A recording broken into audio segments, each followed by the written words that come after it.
and welcome back to the English Talk Time, where learning English is easy and fun. I'm Ellie, your host, and with me today is my amazing co-host, Mike. How are you, Mike? Hey, Ellie. Hey, everyone. I'm great today.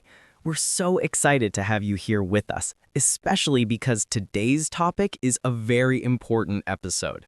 If you're someone who struggles with speaking English every day, then this episode is just for you.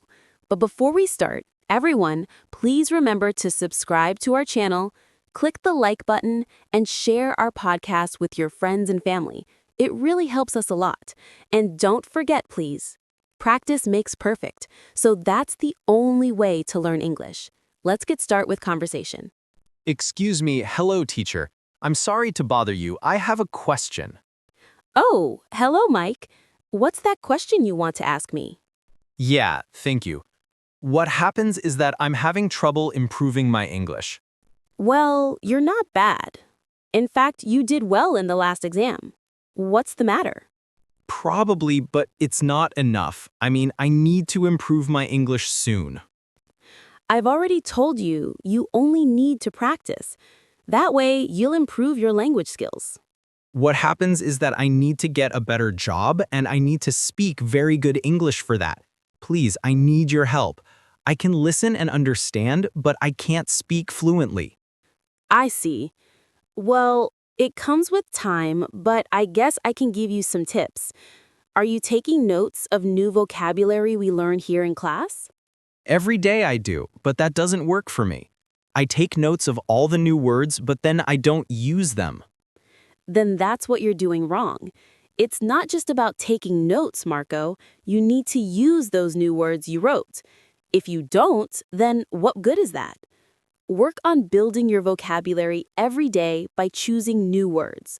Repeat each word over and over to reinforce the memory of those new words. I'll give you one example.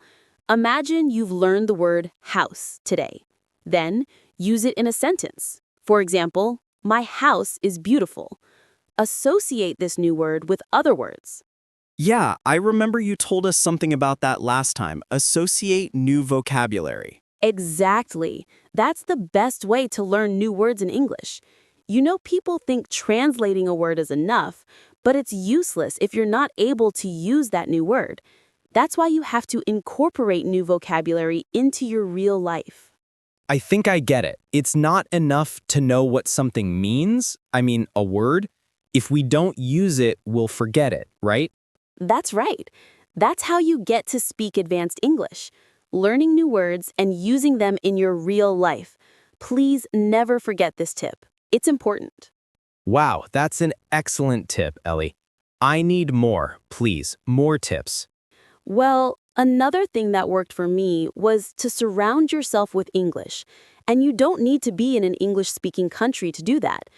Find ways to make English part of your everyday life at home, like writing your shopping list, reading the newspaper, listening to the radio, or writing a diary in English. That worked for me. Or listening to English on your cell phone while traveling to work, videos, podcasts, etc. Yeah, I do that every day. I listen to videos on YouTube to improve my listening skills. That's great, but sometimes it's not enough. You need to listen and pay attention. If you don't understand a new word or phrase, then take notes of that and start using it. I've already told you that in the first tip. Oh, you can also make English friends. English friends? You mean people who speak English or people who want to speak English? It can be both. The idea is to make friends who share your same goals and objectives. That way, you'll help each other to improve your English by practicing and correcting your friends.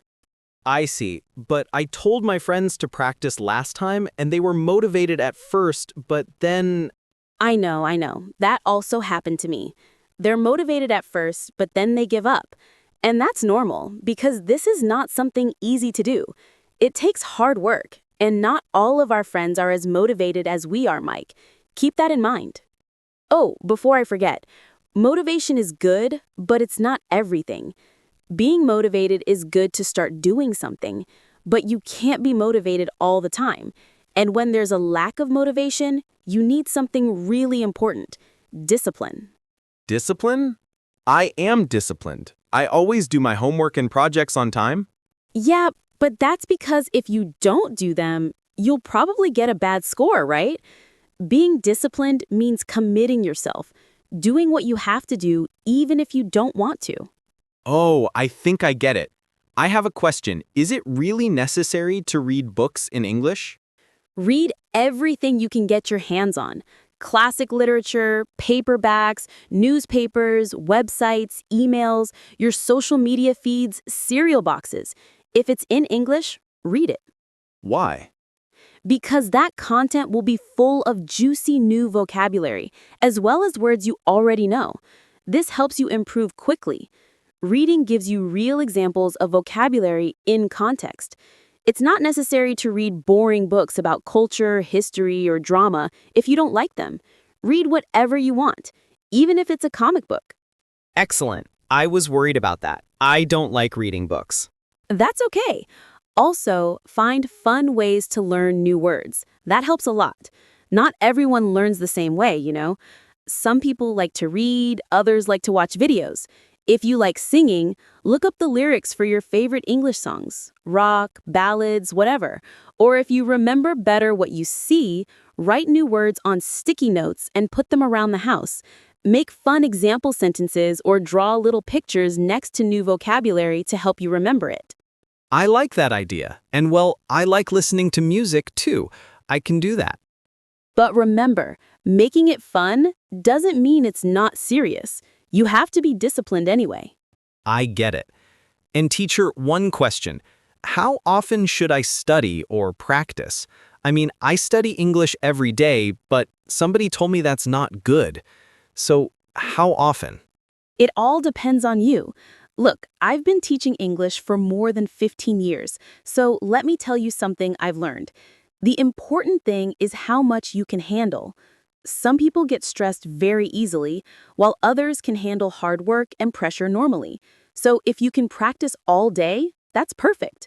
The more you practice, the better and quicker you'll learn. Don't listen to those people who tell you that you just need 1 hour a day or 1 day a week. It can work, but you'll take many years to speak English. That's silly. If you want to accelerate your learning, add more hours to your practice. But also be realistic. Learning a language takes time. You can't master it in just a week or a month. Yes, I know that. But I am determined to learn and dominate this beautiful language. Sorry, teacher, there are many things that experts say about learning English. I'd like to know more about that. For example, can I use a dictionary or translator? My last teacher told me not to because we're learning English and that's forbidden. That doesn't make sense. In order to learn new words, you need to know what they mean first. But there are correct ways to use a dictionary or translator. We can make another video about those things. If our subscribers want a video about myths about learning English and more tips, they can let us know by commenting on this video. Now I have to go. I have another class. Oh, sure. Thank you very much for your help, teacher. I really appreciate it. I hope you liked this conversation. If you could improve your English a little more, please subscribe to the channel and share this video with a friend. And if you want to support this channel, you can join us or click on the super thanks button. Thank you very much for your support. Take care.